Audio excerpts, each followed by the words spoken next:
Hi, everyone. My name is Ellie Baumstein from the Wallace Center at Winrock International. Welcome to this National Good Food Network webinar entitled Value Chain Coordination, Making Matches. This webinar is presented in partnership with the Greenbelt Fund. Thank you all for joining us today. So the Wallace Center is a business unit of Winrock International and is the host of the National Good Food Network webinars. Wallace Center has been a leading organization in the movement for a more sustainable and equitable food system for 35 years. We actually just had our 35th anniversary. We develop partnerships, pilot new ideas, and advance solutions to strengthen communities through resilient farming and food systems. The National Good Food Network, or NGFN, is an initiative of the Wallace Center that accelerates the Wallace Center's vision. NGFN is a connector. We connect peer-to-peer, peer-to-expert, and practitioners to best practices and lessons learned. We do all of this at a national scale so that innovation spread rapidly throughout the good food world. You can learn more about the great work of Wallace Center at wallacecenter.org and about the National Good Food Network at ngfn.org. We encourage you to dig into all the resources on those sites, including our large selection of archived webinars. We're lucky enough today to be presenting this webinar in partnership with the Greenbelt Fund. The Greenbelt Fund is a nonprofit organization that supports and enhances the viability, integrity, and sustainability of agriculture in Ontario and Ontario's Greenbelt. By helping to overcome challenges and support economic growth, the fund's goal is to create systemic change to permanently increase the amount of local food consumed in the province through grants, education, policy, and networking initiatives. The fund's work has generated a 13-fold return on local food investment, permanently changing the food value chain and improving local food awareness and education across the province. As a not-for-profit, the Greenbelt Fund is supported in partnership with the Government of Ontario. As you probably know, a value chain is a set of linked businesses who work together to serve their customers' needs while also addressing larger societal goals. In this, the third of our four-part value chain skill webinar series, we're looking at how a third party goes about the work of linking elements of the chain together through matchmaking. Today, we'll be hearing from three presenters about the ways they identify, execute, and track the success of particular matches. Our VCC presenters both create matches and set the stage for matches at three different scales. One from a university, one from a nonprofit with lots of long-standing relationships, and one who has both worked in a city government and independently. They all have different perspectives and use a wide range of tools to identify potential matches. The first up is Dr. Rebecca Dunning. Rebecca is a faculty member in the Department of Horticultural Sciences at North Carolina State University. She has a PhD in sociology from Duke and an MS in ag economics from Auburn. Rebecca teaches the foundational and capstone courses for the new agroecology major at NC State and is the director of the Foundation for Food and Ag's University Industry Graduate Student Fellowship Program. Rebecca works extensively with the Center for Environmental Farming Systems, also known as CEFS. CEFS consists of a 2,000-acre farm used for organic and sustainable agriculture research and also manages a broad range of food system programs. Rebecca works in the area of food and farm business development, and over the past several years has led a set of food supply chain projects focused on building ties between small and mid-sized growers and larger grocery and food service markets. Rebecca is going to talk through some of the ways today that matchmaking can occur in a university-based setting. Okay, Rebecca, take it away. Okay, thanks, Ellie. Hi, everybody. So over the next few minutes, I'm going to draw on my work and experiences, as well as those of my colleagues here at the Center for Environmental Farming Systems at NC State University. I'll talk about some of the strategies that we've used for matchmaking of growers and buyers, and more generally, how we have used this approach to create a favorable environment, a favorable context where value chain relationships are more likely to be made. So I'll be speaking from experience leading several multi-year USDA-funded initiatives, and all of these have had the goal of enhancing mid-scale farm and food business viability. In particular, we focused on mid-scale farms that desire to sell to intermediaries as opposed to direct-to-consumer, specifically chain grocery stores and food service distributors. So I'll refer to these types of buyers in the presentation as mainstream market buyers. And you can find information about each of these initiatives at the Center for Environmental Farming Systems. Okay, so let's take 1 minute to establish a framework for talking about matchmaking. For this presentation and those that follow, we will situate matchmaking within the value chain coordination framework presented in a 2014 USDA Ag Marketing Service publication on food value chains. That publication identifies a set of 6 value chain coordination roles. The matchmaker role is seen as the core function of value chain coordination because it's through these linkages that value chains are actually formed. So what I like to add to that set of roles are the activities that we actually engage in. So our various programs and initiatives that we take on at the university and that also occur in nonprofits and other types of entities. We hold workshops to build the capacity of growers and others to more efficiently produce and sell their products. We arrange grower-buyer meetings or do email introductions, et cetera, to build individual relationships. And we convene events and create networks among businesses and other types of entities that can indirectly foster market development. And while we automatically think about how matchmaking is going to create relationships between growers and buyers, we can also thread matchmaking into other roles and other activities so that it becomes a part of everything we do. So a major message from me to you today, especially in the context of universities and university programs that are involved in value chain development, is to thread matchmaking throughout all the various kinds of activities that you're involved in. And I'll give a few examples of this over the next few minutes. So let's start with one common strategy, which is to have a grower-buyer event. We found that the best strategy for us that also helps us to build strong relationships with buyers, who are the hardest people to get into the room, is to be a dependable partner in creating these events so that we can have an increasing set of buyers who feel that the event is worthwhile enough to attend on a regular basis. We use a speed networking format. We have growers up their own tables with their marketing materials, their product lists and farm photos, and buyers that rotate every 8 minutes or so.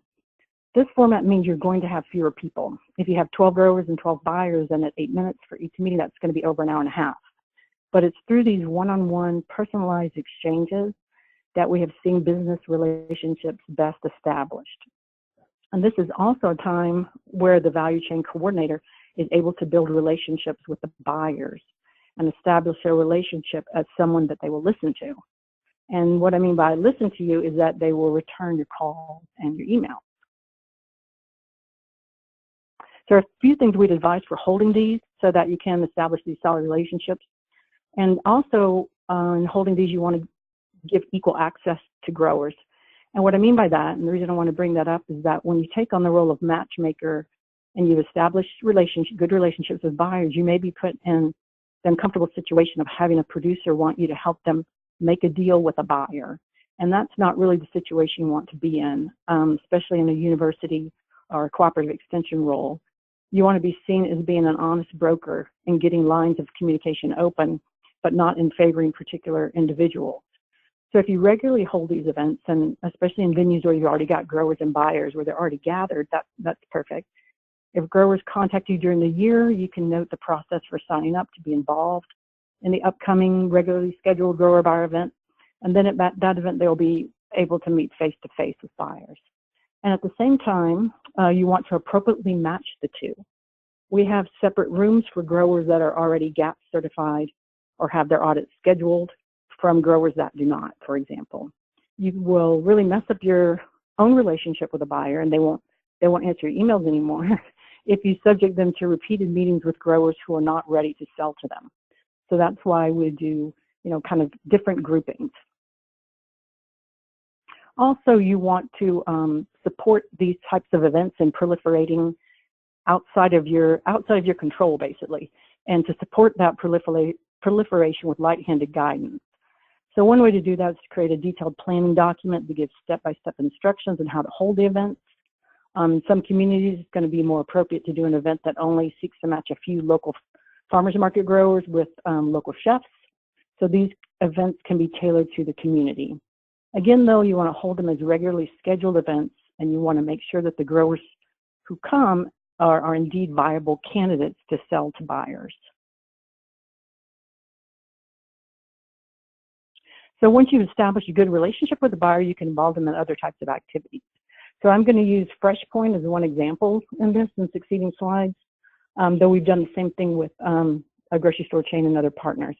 FreshPoint is the fresh produce distribution arm of Cisco in some Cisco markets. By supporting a warehouse tour, which means that we kind of take on the organizational role for the warehouse tour at a FreshPoint facility, we bring some new growers and some of the same growers who have previously come to a grower-buyer networking event. They get the opportunity to see the warehouse, talk to the quality assurance inspectors, understand any paperwork involved, etc. I recall at this warehouse tour, the manager explained to growers different techniques for wrapping pallets and walked them through the receival process. So there we have grower skill development at the same time that market matchmaking is occurring. Again, this is an opportunity for the value chain coordinator to get to know the buyer and build trust. It might seem like with these events that you're not doing much because you only have a handful of growers, maybe 10 to 12 at each event, but these growers go back and they talk about their experiences with others, and it builds confidence in you, the value chain coordinator.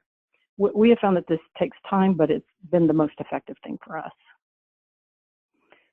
So in any training event that you have, invite buyers or others at produce wholesalers or whatnot to play an active role to share their knowledge, and not with the idea that they're necessarily there representing the company as a buyer.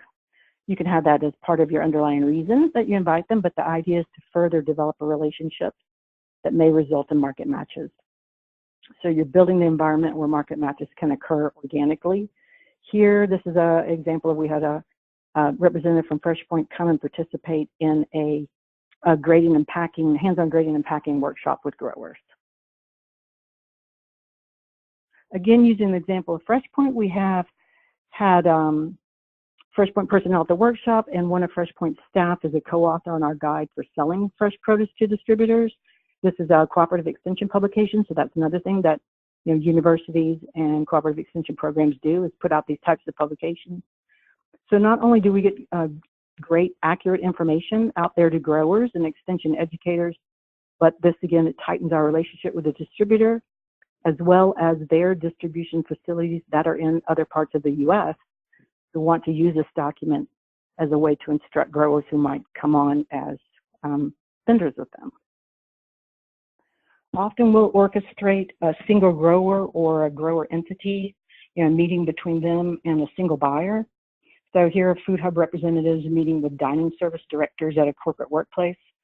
And sometimes it is not necessarily that the entity, the Food Hub itself could not approach the company, dining service or whatnot, and make a, kind of a pitch to have a meeting, but having the university representative there to help orchestrate the meeting, it takes away some of that pressure of it being a buying situation. It takes away a little bit of the pressure. It's more about building relationships, and university programming is there to figure out, what can we do to support the relationship? What can we take action with an event or create some kind of technical guide that would assist in this relationship building? And more generally, universities do a lot of different programs and initiatives, get different types of grants, and they'll put on a 2 or 3 or 4 year program, and you can involve buyers as collaborators in those kind of grant funded projects. So this is a collaboration, a regularly scheduled meeting for a farm to university food service project. So you can have produce, dairy, pastured meat growers. We had a representative from meat processing facility and a mid-scale produce processing facility, commercial kitchen, produce distributor. So you've got representatives all across the value chain, but it's not that you're having a meeting specifically to get them to buy from each other or to create a single value chain. They're just all in the same room to lend their advice, to collaborate on this project. But while they're there, you can do matchmaking in the context of the meeting. Whoops. You can make sure that people get together. You can do the introductions. Hold on a second, I'm trying to go back.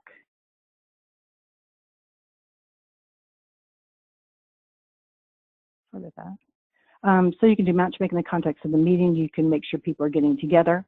You can introduce them, but then you step away. You don't get in the middle of it. And you don't press matches that work.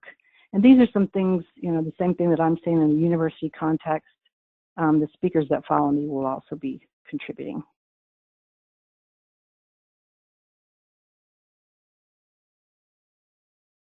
Yeah, I'm sorry, I'm not having total control of the screen here, guys.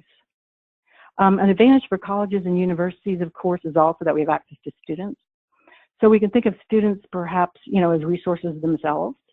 And through apprenticeship and internship programs, we can place students in different entities, different businesses. We've had apprentices for the past 3 summers at Fresh Point, as well as a host of other entities.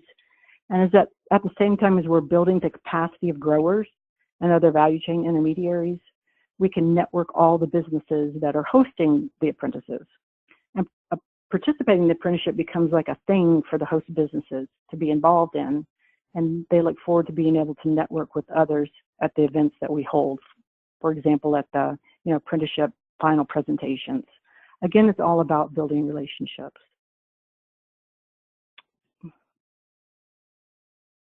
All right. Last note, what universities can do is to draw on their resources to create web portals, planning guides, directories, helpful infographics, etc. That again can create that enabling environment for market relationships to form. And examples of this indirect support might be a web portal that we created for small business center counselors that are located across the state in community colleges, and they work on the ground with entrepreneurs. So, we can use our resources to create that kind of information. Create infographics that can be used to illustrate resources and trends by county, planning guides, so that the work that you've done as a university program can be diffused throughout other networks and partners. So my last, this is my core message, is that you could have matchmaking threaded throughout university programs. Universities are already seen as kind of dependable and balanced, kind of honest brokers of information, and that's a good way to continue to, present yourself as a value chain coordinator, but then also encourage the spread of whatever you learn, what works through other partners and networks, and to resist being territorial. So sharing relationships that you've built with others so that they can also continue to do value chain development in other areas. Okay, that's it for me. Thanks, Ellie. Thanks, Rebecca. And sorry about the slide trouble. These buttons are very, very touchy. Yeah. Yeah. So next up, we are going to hear from Jay McGee, who is doing some similar work to what Rebecca's doing from a university context, except Jay is operating within a nonprofit. So Jay works for Family Farmed and is based in Chicago. She oversees Family Farm's market development and farmer training programs. She's a marketing and business development professional with 15 years of corporate, private, and nonprofit experience. Jay earned her BS in political science and pre-law from Southern Connecticut State and her MBA from Mercer University. Jay began her career in the private sector where she concentrated on client development, firm messaging, project management, and new business. She joined Family Farm about a year ago. Family Farm, for those of you who aren't familiar, has been a leader for more than 2 decades in the effort to build a better food system, one that urges everyone to eat food produced as locally as possible using sustainable, humane, and fair practices. They do this in a lot of ways, including the Good Food Expo, the Good Food Financing and Innovation Conference, the Good Food Accelerator, and the Farmer Training Program. This work is now supplemented with new programs, including market development, which is a growth strategy that Family Farm identified, and they use it to develop new market segments for food producers, including small to mid-sized farmers and early-stage consumer packaged goods businesses.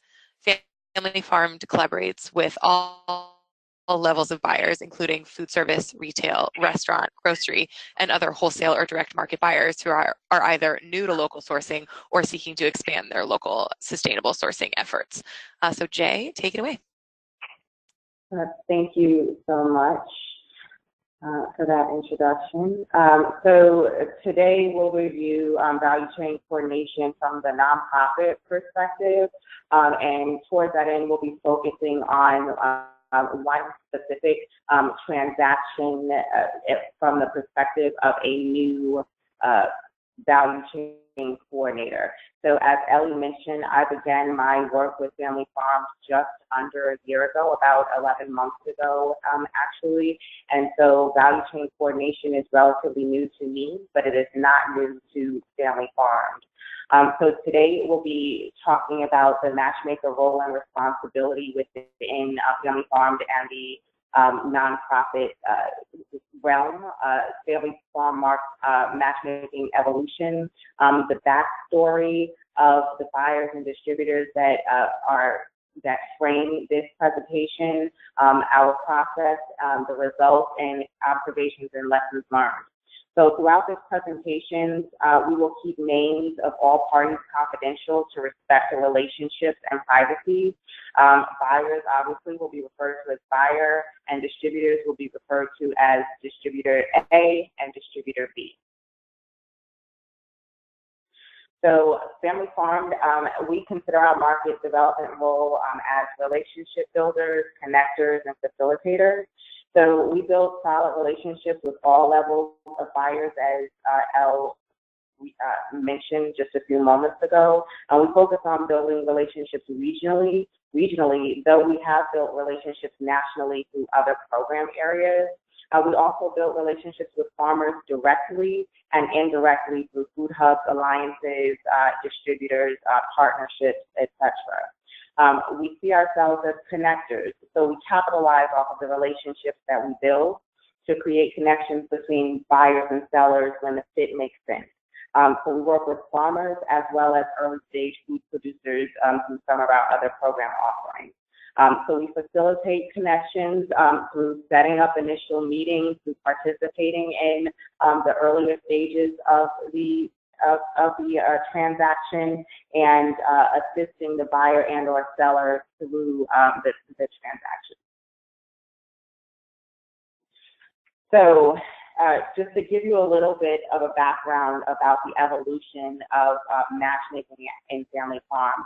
So in 2004, Family Farm started the Good Food Expo as a way to bring sort of a local, organic, sustainable perspective that was currently taking place in Expo West and still takes place today. But we were looking for a local, organic, and sustainable conference. And last year we had a little bit more than 3,500 attendees. So what we found was that through this convening, connections were taking place on our exhibitor floor that we would hear about but weren't necessarily aware of. So that was an area of opportunity that we identified where we could actually be facilitating and developing those relationships.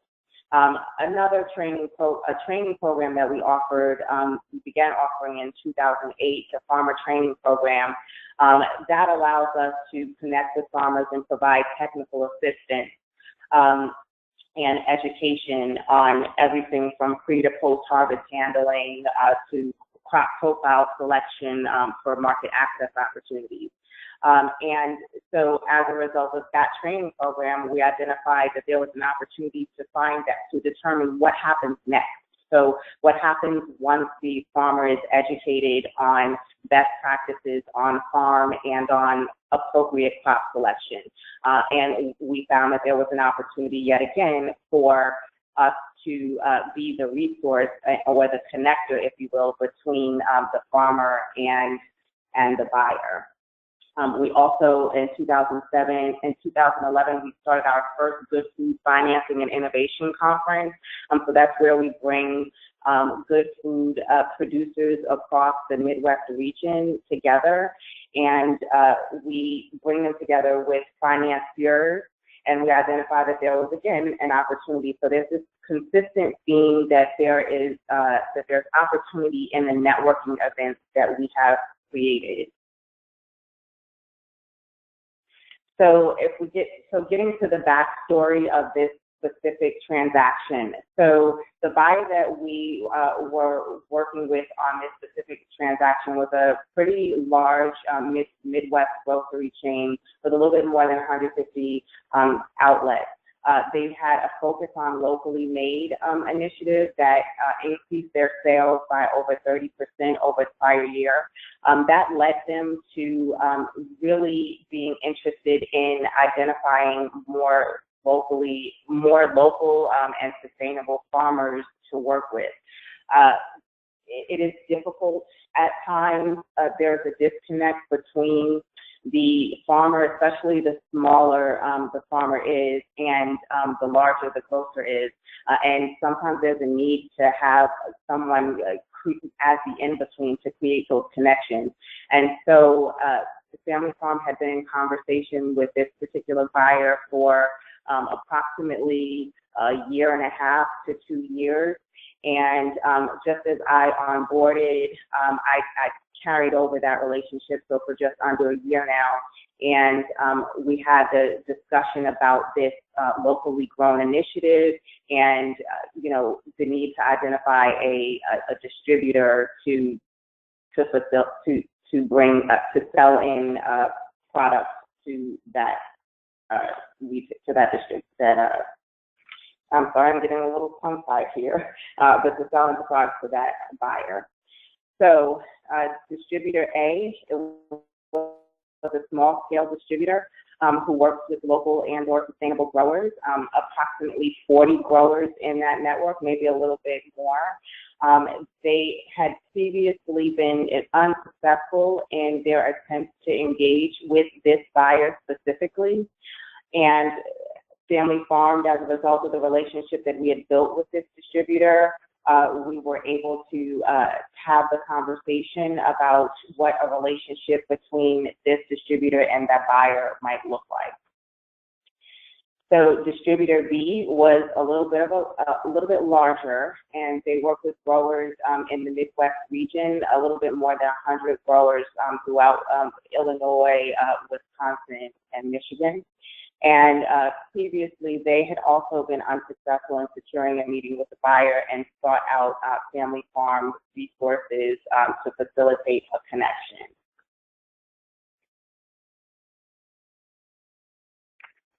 All righty, so the process. So as I mentioned a little earlier, meetings were held with the buyer to assess their specific needs. Now, these meetings had taken place for approximately 6 months before the actual connection took place. And meetings also simultaneously, while taking place with the buyer, were taking place with distributors A and B to discuss what their capacity was, what the commodities were that they had to offer, and the buyer needs to assess whether or not a fit or this would be an appropriate fit. So follow-up meetings and email communications between distributors took place in advance of scheduling the buyer meeting.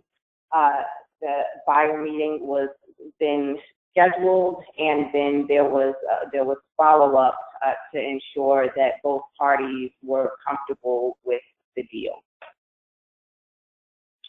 So the results from the buyer's perspective was that the buyer was pleased with both presentations. Both presentations took place on May 31st of this year. The buyer reached a successful agreement with distributor A, identified, I believe it was between 10 and 15 commodities to be sold into a little bit more than 15 stores initially, and that number would grow based on what sales look like. And the buyer and distributor B, they were unable to have a meetings of the minds on price, but the buyer does remain interested in a potential partnership with distributor B. So from distributor A's perspective, again, there are smaller distributors that works directly with local small to mid-sized farmers, and they could not have been happier with the deal. They felt the price was fair and reasonable, and they were able to extend sales to farmers who might otherwise not have access to such a large-scale retailer. So the result from distributor B's perspective, distributor B was just a little bit larger, but there was a perspective that somehow the large-scale grocer might be a competitor to distributor B. So that was the thought process of distributor B, and part of the reason why there was a little bit of a hesitation to actually to come to terms on a price point. So that was a little interesting for me. I did not anticipate that response, but that was part of my lessons learned. So Observations and lessons learned. So trust building is essential on both sides of the deal. If the buyer does not feel that you're accurately representing them to the seller that you're proposing, then they may not want to work with you. If you're not bringing the buyer quality prospects, then you'll lose the relationship altogether. And on the other end of the deal, you want to make sure that you are representing the seller appropriately as well. You don't want the seller to feel as if they are being undersold or undercut, or that there is no fairness in the relationship, or that your relationship with either side is unbalanced. A great lesson learned for me was that not all matches will be successful. So on paper, distributor B looks like a perfect fit for what the buyer was looking for, but that turned out not to be the case. And so your initial assessment may not always be accurate. And finally, what I had to resolve within myself was that there are no rights or wrongs, only matches and mismatches. So the fact that the distributor felt, or that distributor B felt as if they were a direct competitor to this large-scale grocer, the fact that that was their thought process doesn't mean that they are wrong in that assessment. It doesn't mean that the buyer was right to request the price point that they requested. It just means that that was not an optimal fit between the two of them. And that was all that I had for you today. That was great. Thank you, Jay. I think, that role of trust building might be the most complicated and also the most essential part. So understanding the sort of finer pieces of that are really critical. So thank you. So last but certainly not least, we'll be hearing from Sarah Fritchner, who is the owner of Grow Kentucky, which is a consultancy that increases the amount of Kentucky-grown food in the food system. Sarah has worked with public and private schools, universities, entertainment venues, and others to increase the amount of Kentucky food they serve, while also working with farmers to increase their sales. The job includes working to improve or broaden food system infrastructure like processing, aggregation, and distribution. Before beginning this value chain coordination work, Sarah was a food journalist for more than 30 years and is also the author of several cookbooks. Sarah started work as the coordinator for Louisville Farm to Table in 2009. Her role was created by a regional ad hoc organization of elected leaders, extension agents, private sector representatives, and citizens who were investigating ways for farmers to recover from the decline of tobacco, which has long been Kentucky's major agricultural crop. Sarah worked within the Louisville Metro government for 9 years with farmers of all sizes to find better markets for them. Sarah left the city this year to become an independent consultant and is focused on getting the dining service provider for all of the state universities to purchase more locally grown food. She's also continuing to always look for more markets for all types of farmers. Sarah, take it away. So as Ellie said, I have been working almost a decade at this work. The first 2 years of my work, I tried really hard, believing that direct markets were the way for farmers to make the most money. I tried really hard to do direct market sales. But after talking to a bunch of farmers over those years and actually doing the math myself, I started thinking that maybe a 30,000-foot view of the value chain might be better, might be more productive.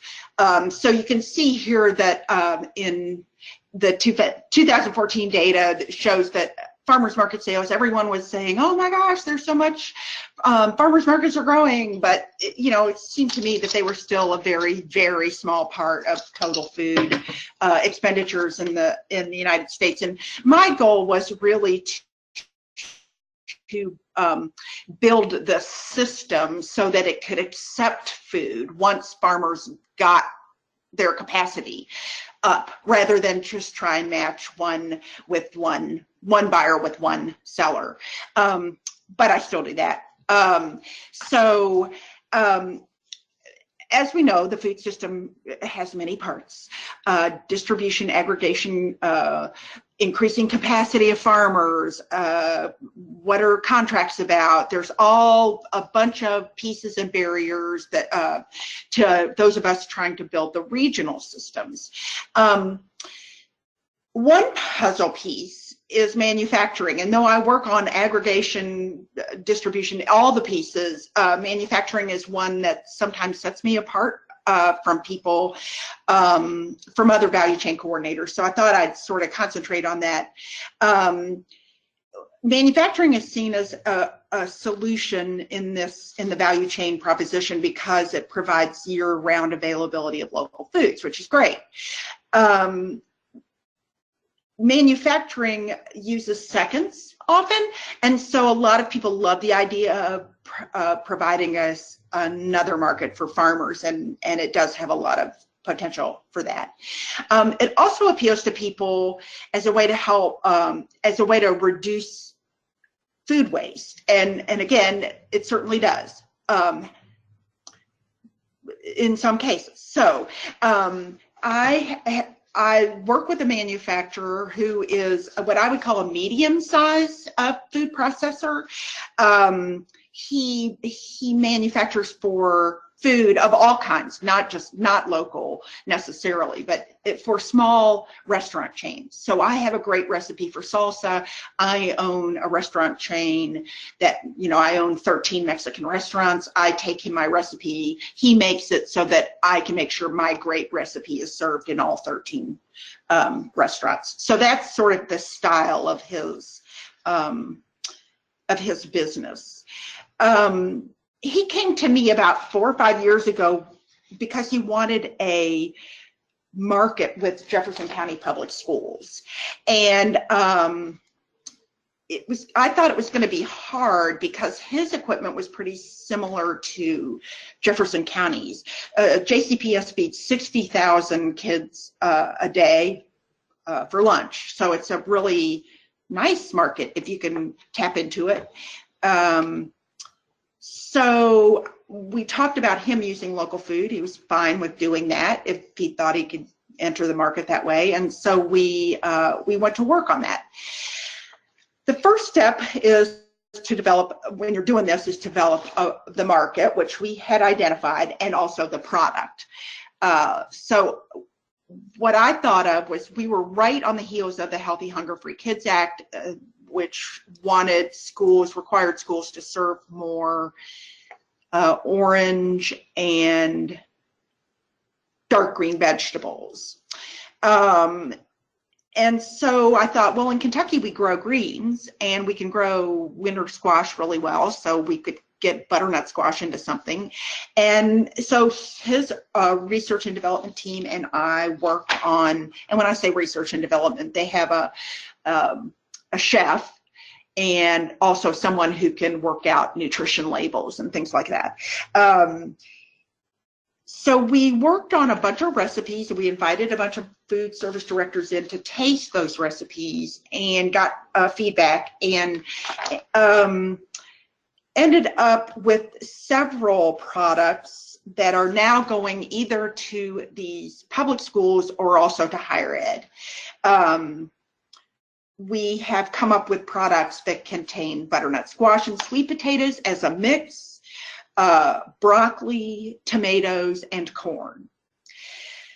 So when you make salsa, of course, you chop tomatoes and peppers and onions, and then you start to make your salsa. And like that, Mike, the man who owns this Custom Feed Solutions, he needs food in processed form, in the sense that he would need tomatoes, onions, and green peppers all diced up before he could make salsa. So with the recipes that we were making with local, it was the same thing.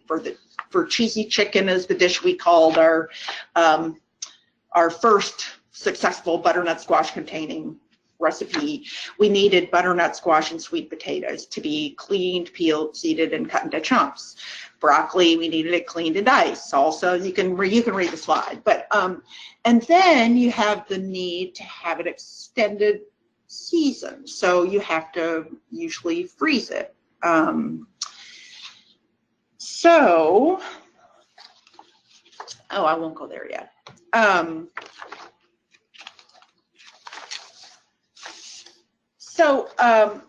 going to use this need for processing these ingredients to kind of jump off and talk to you about some of the relationships that I needed to work in order to get these products into Mike's packing plant or manufacturing plant. The first one was that we worked with a farmer. Well, no, he was also a processor in northern Kentucky, and he had the equipment to peel and dice butternut squash and sweet potatoes. However, his plant had no water line. He was out in kind of a rural part of the county, and so he had to have water trucked in, which was fine. I mean, he could make that work, but it made me curious about his pricing. If you have to truck in water, what does that do to the price of the product you're processing? He also didn't weigh his product when it came in. So when a farmer dropped off butternut squash, he didn't weigh the product, so he didn't know what his yields were. And again, that made me wonder how he could charge us what he was charging us without knowing what yields he was getting out of the squash. He also talked to us about having growers in Ohio, which is close to northern Kentucky. But at the time, most of us who were working on these issues were being paid by our tobacco settlement money, which is a story in itself. But the point is that the money came in from the tobacco companies to settle the tobacco, the case that the attorneys generals brought before to get tobacco. You know what I'm saying. Anyway, sorry. We spend our tobacco settlement dollars, many of them, on helping farmers, and like Ohio doesn't. So people who are paying me to promote Kentucky farmers don't really want to pay me to promote Ohio farmers. So we kind of had to watch the situation. So when he said he was using Ohio farmers, and I said, well, that's not great for us, he kind of pushed back a little bit. The other thing was he had real low customer service skills, and so it was hard to get him to see my point of view or see our point of view or see our needs. And so I guess at the end, to describe the relationship, I would say we didn't have a high degree of trust, and I didn't have a high degree of trust in his pricing, which was high, which it always is with local food, at least when you get started. And so it didn't seem to work out. The communication didn't seem good. And what Jay said about how nothing's right or wrong, or, you know, you have things that work and things that don't work. I guess one of my points is I have that kind of situation all the time, 3 times a week, you know, and I think it's kind of a roller coaster ride that people who get in this business don't often know this is going to happen. And so I just wanted to show you a picture of what, you know, you think you found the perfect guy to do the perfect thing for this project you're working on, and yet, you know, humans get in the way, sort of. So the other thing I wanted to mention, which doesn't really fit in here, but to me is really interesting. We are literally peeling and cubing butternut squash for this project. And that's the butternut squash you just saw on the former slide and a previous slide, and the kind of squash you buy in the grocery store. But butternut squash retail items are not always the items that you use in manufacturing. So I'm just showing here a picture of what Libby's uses when they make a pumpkin, a canned pumpkin for you to make pumpkin pie out of. This product that you see on the slide is what they use, and it's more, it's a closer relative of butternut than it is of a pumpkin. And I spelled pumpkin because I thought it was funny. Anyway, jack-o'-lantern pumpkins, no matter how small they are, when they say, oh, they're sugar pumpkins or whatever, they're still more fibrous than a butternut squash. And the FDA actually allows Libby to call this item a pumpkin and call it pumpkin on their label. So as a person who has actually tried to make pulp out of all different sizes of pumpkins, I could tell you that if you're in the manufacturing business, if you want to get the most efficient and lowest price that you can, which increases your market, maybe sometimes processing that retail item is not the best bet. I don't know, just something to think about. Relationship 2 in this project of making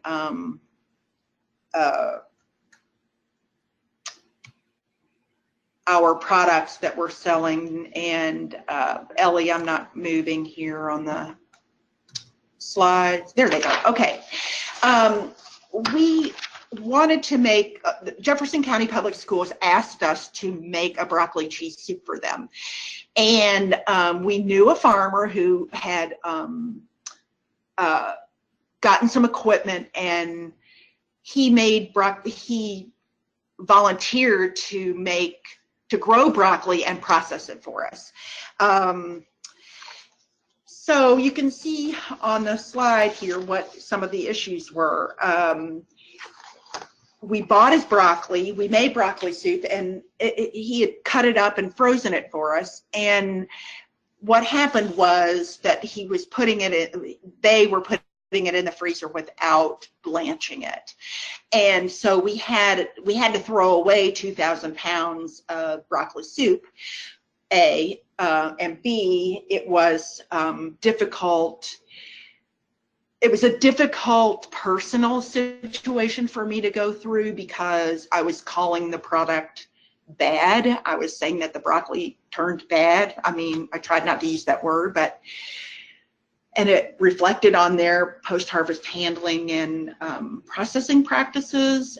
And that was I was very uncomfortable talking about that with them. The person who manufactured the broccoli soup was upset because he threw out 2,000 pounds worth of his cost. And in the end, the broccoli turned out to be unsustainable. It's too expensive to grow. It's too expensive to process. And so now we end up making broccoli soup for the schools with absolutely no farm impact, no dollars spent on farm food. So that was pretty discouraging. The other thing is, as Jay said, one of my lessons learned was if it doesn't feel right, I would be prepared in your mind to have it not work out, because I had never heard that broccoli was a great crop for Kentucky. I know people have trouble growing it in the spring and in the fall. And I just thought, well, he wants to grow it. This is great. We need broccoli soup. And, oh, this is great. We'll just go ahead with it. And it turned out to be an utter disaster. And the other thing was that he didn't tell us until kind of the last minute that he wasn't going to grow for us for the next season. And so the whole thing was very uncomfortable. I still work with him, but it was uncomfortable. So see if I can get the next slide. Yeah, so the next slide is we have been working for higher ed. We're working on a bunch of products, a bisque, a pizza sauce, and a chili that all contain local tomatoes. Now, there's no way Kentucky can touch the price of tomatoes from California, but we do have buyers who will pay an increased price for the product if it's from Kentucky farmers. And so we worked with an auction house where they aggregate product to buy their canners, which helps them because obviously their firsts and seconds get sold at a higher price, and they usually have more canners than they know what to do with. So we bought we committed to 20,000 pounds of those tomatoes over, and twice a week they would deliver them to us, several pallets at a time, and that was great. One thing that's not great is that the company that I work with has very limited freezer space, and carrying inventory is not a business practice that manufacturers like to do. There's not a great enthusiasm for bringing products in and having them sit in a warehouse. Mike, the man I work with, kind of agreed to do it. I kind of started ordering tomatoes, and they kind of started coming into the plant without I was kind of asking for forgiveness, and he just let it go. So that's where we are. But in the later deliveries, the quality control person found bugs, gnats or fruit flies. We didn't get them identified precisely, but in an email to her, an email from her to Mike, she said, even though the government allows a certain percentage of insects in products, there is a difference between what may unintentionally finding its way to the kettle and what we knowingly add to the kettle. I do not want to be responsible for this. That was her email. So that's, so now we're in this, personnel, colleagues trying to work in a situation to get a product out the door, and we come to it with different values. And I've talked to the auction manager about the bugs, and we're going to sit down and talk through it in November. But I've looked through the FDA's guidance on food defect action levels, and it's pretty clear the FDA doesn't care that these bugs are in there. But I don't know how the QA person's going to feel about that. So that is another little barrier we're going to have to deal with in November when the season's over. Next up, corn. We're making a vegan chili that contains some corn, and we have a farmer who can process the corn mostly for schools. He sells to at least 4 or 5 county schools, including Jefferson County Public Schools, which again serves 60,000 lunches a day. So he loves selling to the schools, and we are a very small buyer. We might buy 1,000 pounds at a time, and it's just a pain for him, and he doesn't really want to sell to us. So I'm still working with him, but I'm looking for another provider as fast as I can, and I don't know where we're going to end up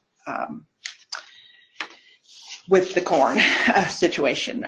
So a few other issues that are kind of implied by the previous slides are that when you're setting up any kind of manufacturing, if you're just going to do seconds, if you're gleaning, if you're trying to get a value-added producer grant for someone, there's a lot of solutions can come from manufacturing, but there's just a lot of questions that I never asked myself, and that probably need to be asked. And here are some of them. The last one I'm being told to wrap up here. So markets are much tougher than you think they are, and Jay can attest to that. It doesn't, just because you bring local food to a school lunch program, you're not going to be loved universally. So be ready for that. And so that's my last slide, is that the long haul takes a lot of philosophical, meeting the next day with joy in your heart, and an attitude of, persistence, patience, and just kind of getting it done. So I'm wrapping up now, Ellie. Thank you, Sarah. Sure. So again, thank you for sharing your stories. One thing that Sarah said to me one time about her sort of VCC practice is that she's like a little Roomba, those little electric vacuum cleaners, those robot vacuum cleaners, where you'll go around and be solving problems and, cleaning up, and then you bump into the wall, and then you just have to back up and head in another direction. So it's about resilience, I think. So please put your questions in the question box if you have them. We have a couple good ones to get us started. One that I think is interesting is, we talked a lot about relationship building and how important it is to serve as sort of a trust broker, and that's part of the role of the VCC, is to sort of bring your own credibility to the table.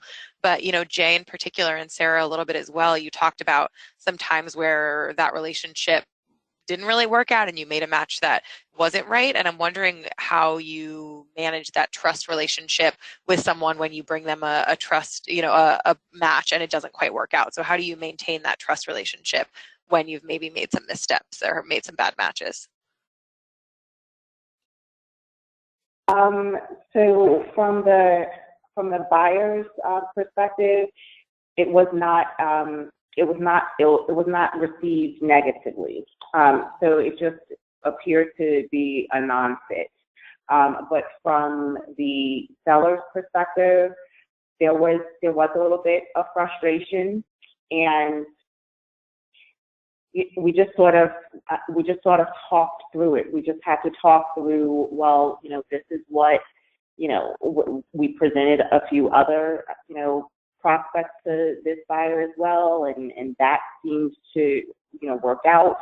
And, your price point is obviously a different price point from, the others, and it just isn't a good fit. I think at the end of the day, just being really candid with your whomever you develop the relationship, whether it's on the buyer side or the seller side, and just being really candid and really transparent. I think that goes a long way toward healing any wounds. Cool. Thank you. Yeah, I agree with that. And again, I continue relationships and, try to reiterate that prices aren't right, or if something's not working, that we're all building the food system as we fly it, if I can mix metaphors. And, we're all doing this together. I mean, anybody who's bought a piece of equipment in order to process his corn is trying to do something new. And so we're all in it together. We're all new at it. We're all at the bottom of the learning curve. And so I just try and, find them more business, find them other business, offer them other ways to solve issues. And, and like Jay said, just be candid, honest, take the blame if it's yours to take. And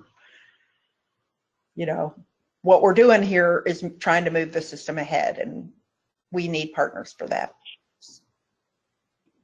Cool. And if I could just tag on to that, because I really agree with what Sarah said about just she touched on something that we may have skipped over, and that was finding other opportunities for them if the one that you did find didn't work out. And I actually, since being new to this, I actually called on Sarah because I didn't know how involved I should be in a deal. And Distributor B was one of the first deals that I needed to call on her for. And she gave me some really sage advice about making sure that you're present in the room. And that's just something that I didn't get to mention a little earlier, so wanted to definitely share that Sarah's a really great resource and an expert. Well, that's really sweet. Being present in the room was important to me because you could hear what questions were being asked that you might not have thought of. And you also hear questions that aren't being asked. So if a farmer isn't asking a question, maybe he's too shy, or she is too shy to ask, well, how much are you going to pay me? Mm-hmm. I look at the distributor and go, what do you pay for that? Mm-hmm. And then if they go, well, it's a price that's just barely acceptable, then I'll say, well, how much will you take at a time? So you're there to learn from both of those people more about what you're talking about, but you're also there to represent both of them in a way, to put information on the table that needs to be on the table. So we have a question that dovetails really well with what we were just talking about, which is, how you approach a large buyer, especially, when you all in particular aren't actually the person that has something to sell. How do you make that initial contact? Is there a particular type of language that you use, or, how do you open that door the first time? Well, Rebecca's method is really good. Having those buyer-grower meetings is very good. As far as I'm concerned, I just go to every meeting I can go to, and people say something that I'm just always on, I'm always on the move. And if I hear someone say, for instance, I went to a buyer-grower meeting where buyers presented to a large room in an extension office, and one of them is buying organic produce for Walmart, and they're dying for more produce. And I work with some organic farmers that are interested in talking, and so for the last 2 or 3 years, I've been 2 or 3 growing seasons. I've been talking to them about, and it hasn't been a fit yet, but we're getting to know each other, and the organic farmers are listening, and the buyers listening, and that kind of thing. So, one thing I was going to mention is, Rebecca, is a phrasing to use is with a buyer is I'd like to talk with you about how I can help you help build your local program. And not like phrasing. Build your local program is phrasing that they use. So it's like trying to figure out what is the terminology that they are already using, so that when you're speaking their language. Right. Right. So I mean, if you say I want to introduce you to some growers, well, they have a lot of growers, so they don't really need you to introduce many growers. Because I want to help you build your local program, because that can help you, be more competitive in the market and against your competitors, fresh produce distributor. Let's talk about how I can help you do that. So that would be an idea. And I would also caution that if you run into an Eeyore, which I have done, and the body language, the eyeballs, everything, there's just no way. That you're tired when you leave the room. I say cut them loose. Even if they're, if it's, Safeway, you got to cut them loose, because they're going to suck every bit of life out of you. And there's so much work to do. There's so many sales to make that if you spend time trying to beat those guys, trying to get them to hear you, you'll end up, low in energy yourself and not making those other deals that you could be making. Those are great tips. Agree. Thank you. Another question that I think is probably on a lot of people's minds is, the three of you are probably always looking for funding. How have you made the case to funders that this is a worthwhile role, particularly when, oftentimes you're not seeing the benefit personally of, any financial gains from the matches that you're making?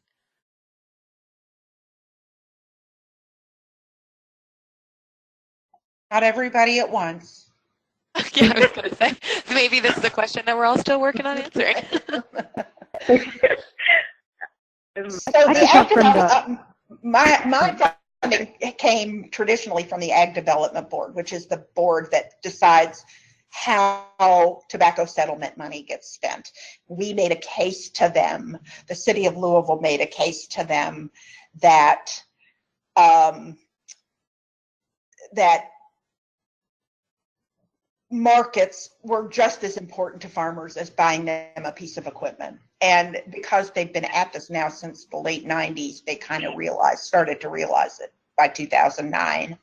So that's where the bulk of and my initial funding came from. After that, relationships, people that knew me have paid for my funding, that believe in the work. I'm always, when I saw your slides, I immediately looked up Greenbelt, because I was like, who are these people and why are they giving money away? So, I'm always looking to see if anybody thinks the way I think, and, there might be some sort of relationship there. And to Sarah's point, those people who are invested in the farmer community, they do understand that there's a tremendous disconnect between market between the farmer and their ability to access market.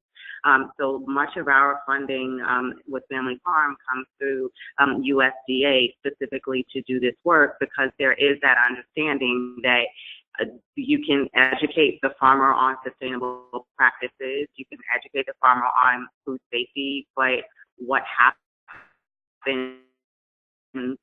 next? What is the next step? So that is the question that I sort of pose in the grants that I write, is the what's next, and that is always well received. Cool. I like that idea. You're moving things forward. We're coming up on time, so let's get one more question in. Oh, this is a good one. Are there any technology platforms that you use to keep track? It seems like a lot of you have a lot of relationships moving at the same time. How do you stay on top of all of them? So we just, and I hope that I'm answering this question in the way that you're looking for, but CRM, we use a CRM called Neon, so a client relationship management system tool, and it's a relatively new tool, but it is akin to a Salesforce if you are familiar with what Salesforce is, and that definitely helps you to track and manage the relationships that you have developed and those relationships that you are looking to develop at some point in the future. Cool. Sarah, Rebecca, any quick tech tips? No, I'm sorry. It's all gonna be lost with me. It's just all in your brain. A lot of times I'm just trying to build some, yeah, no, I'm no good. Sorry. Rebecca. I don't use a CRM program, but I think it's a good idea if you're doing a lot of one-on-one matchmaking, like Jay mentioned. So if Neon is affordable, I'd say go for that. Cool. All right. Well, that's pretty much all the time we have for questions. So thank you very much to our presenters. As you can see, their contact information is available on the screen. So if you'd like to get in touch with them, you know, there's definitely a lot more to say. So keep that in mind, and the same goes for me. I'm just going to let you all know about a couple other opportunities that the Wallace Center is offering these days. First of all, we have over 80 webinars that are relevant to lots of different types of local food topics. So please check out ngfn.org/webinars, and you can dig around and find you know, lots of different topical webinars in there that hopefully are useful to you. We work hard to make our webinars evergreen, so we try to keep them valid over time. So please dig in there and take advantage of those. They're always free. Our webinars usually are on the third Thursday of the month at 3:30 Eastern Time. The next one in our VCC webinar series is October 25th, and that's going to be on creating partnerships through policy. And we mean big P policy as in, you know, government policy, and also little p policy in terms of interbusiness policy and how you get, you know, different businesses to agree on different terms to help them work together. So keep an eye out for that, October 25th. Another thing that Wallace Center offers is communities of practice that are usually topically based. So it's a place where lots of people that are working on similar problems can come together and learn from each other. You know, our largest one is the Food Hub community of practice that has over 2,000 members. We also recently started a value-added processing community of practice to talk about chopping, washing, freezing, all that good stuff. Another one that we're really proud of is the Food Systems Leadership Network. The Food Systems Leadership Network focuses particularly on increasing capacity and connections between community-based nonprofits that are using food systems as a lever for social change. Food Systems Leadership Network offers lots of amazing resources, mini grants, scholarships, mentorships, lots of amazing leadership retreats. So check out wallaceCenter.org/FSLN to learn more about that. You know, it's free to join, and there's just no end to the amazing things you can learn there from your peers and experts. So the other thing I wanted to make you all aware of is the fact that, oh, come Wallace Center, oh, overshot it. Wallace Center is currently seeking proposals for partner host organizations for our 2020 conference. The National Good Food Network Conference brings together over 450 food system thinkers and doers and is a great opportunity to raise the profile of the food system work being done in your community. So there's a link on the slide, wallacecenter.org/2020host. So please consider applying if you'd like to raise the profile of the great food system work being done in your community. The photo here is from our last conference, which was this past spring. This is a panel of New Mexico food systems leaders talking about the challenges and opportunities in their regional food system. So that's just an example of the way that we really work to build a place-based conference. Those are due October 22nd. So please feel free to send in an application and let me know if you have any questions at ellie.baumstein@winrock.org. That was my email address, which was on that earlier slide. And then lastly, you can always reach out to us at contact@ngfn.org and check out again all of our resources on ngfn.org, and that's webinars, lots of reports, and all kinds of interesting opportunities for you to learn from. And I just wanted to say thank you again to our brilliant presenters for telling your stories and sharing all of your wisdom, and also thank you to the Greenbelt Fund for supporting this webinar, and thank you to our Canadian friends who joined us today. With that, everyone have a lovely afternoon. This ends the webinar.